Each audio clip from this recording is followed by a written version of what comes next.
What is going on, guys? Welcome to the video. I hope you all are having an absolutely fantastic day. Something that I am really proud of when it comes to my own fitness journey has been the progress that I have made with my back when it comes to the amount of muscle that I have built. I'll go ahead and throw up a couple of photos here. This is what my back looked like in 2020. And this is what my back looks like in 2023. So as you can see, I have put on quite a bit of muscle when it comes to my back and the musculature of my back. So I thought in today's video, I would take you guys through how it is that I have gone ahead and developed my back and built my back and show you guys how you guys can do the same as well. So without further ado, go ahead, sit back, relax, and enjoy the video.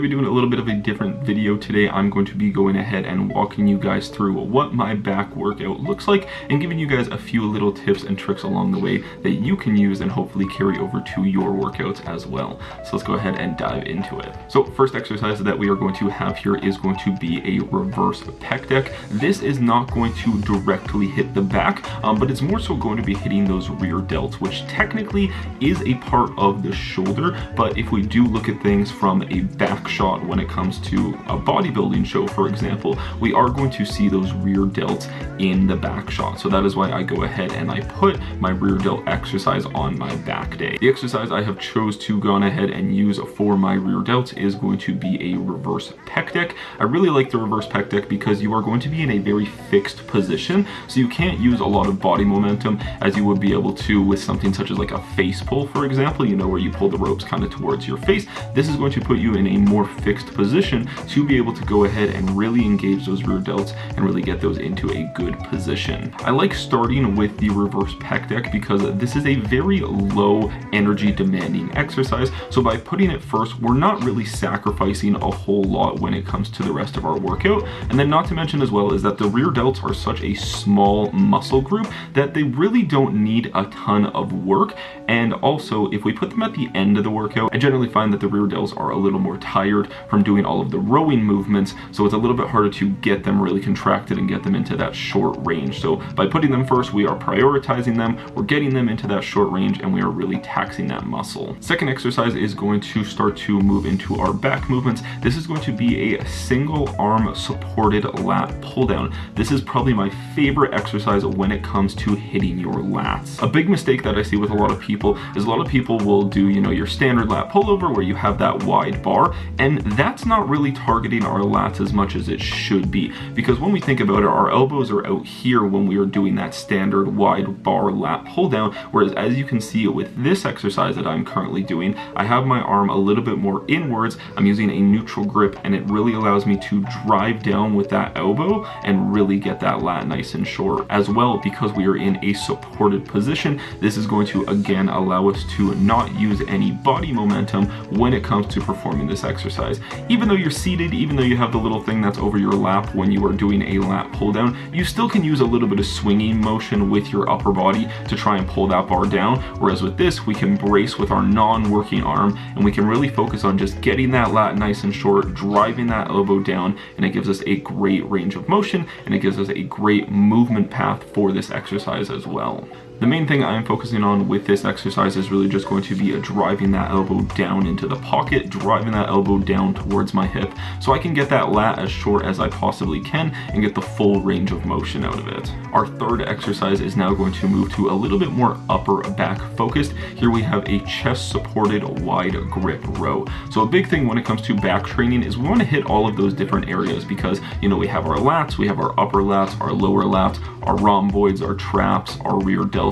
There's many different areas to the back when it comes to back training that we need to take into consideration. So now we are moving to a little bit more of that upper back portion of our rhomboids, our traps, a little bit of rear delts, and we are going to be hitting all of those things with this supported row. Like I said, the main goal here is going to be really hitting a lot of that upper back. So we are going to be using an overhand wide grip to kind of let our elbows come out a little bit further to allow us to hit a lot more of that upper back. And again, because this is a chest supported movement, we are not going to be able to use a bunch of swingy motion that we would be able to with like a barbell row, for example. A barbell row is good because you can move a lot of weight, but it does have a lot of limiting factors, such as, you know, being able to actually just hold that weight in a bent over position, as well as using a lot of body momentum with that movement. So that's why when it comes to a lot of my back movements, I really like using chest supported movements whenever I can to avoid that kind of body momentum. Our fourth exercise is going to be a neutral grip single arm row.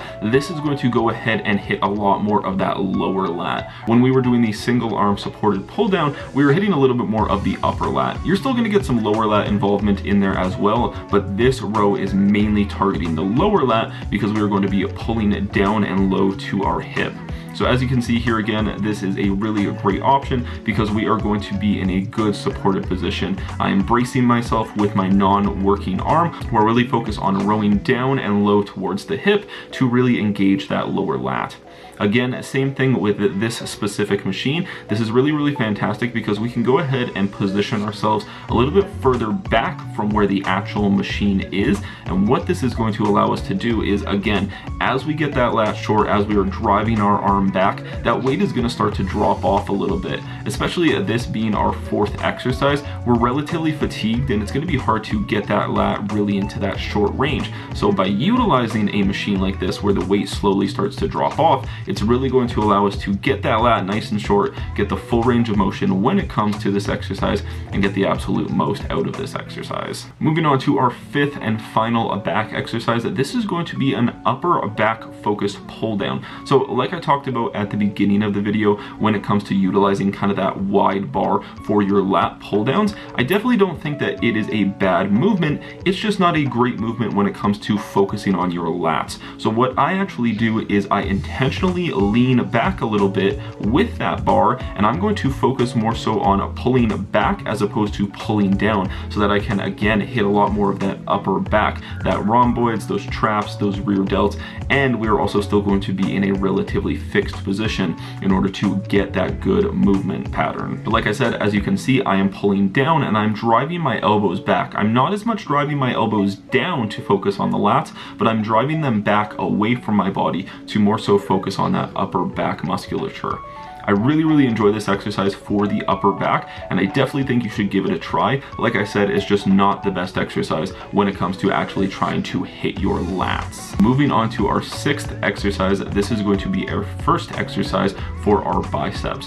On my pull day, I will do two different bicep movements because we want to think about the biceps. We want to think about doing one exercise where we are getting them really short. This is going to be something such as a preacher curl, or what I am doing here, which is a bicep isolator machine. As well, the other exercise that we want to focus on is going to be getting those biceps in a nice lengthened position, like you will see in our second exercise that we are going to be doing. But for this first exercise, we are doing a bicep isolator machine. This machine is really nice because it has our arm nice and high. And what this allows us to do is this allows us to get that bicep fully short. We want to try and get our fist as close as we can to our shoulder, basically, in order to fully contract that bicep and get the most out of it. As you can see, when I am bringing my arm down, I'm not bringing my arm down all of the way and fully letting it stretch. I'm stopping just short of that because I want to make sure that I'm mainly focusing on getting the bicep short in this exercise, which means that I'm getting the best contraction possible.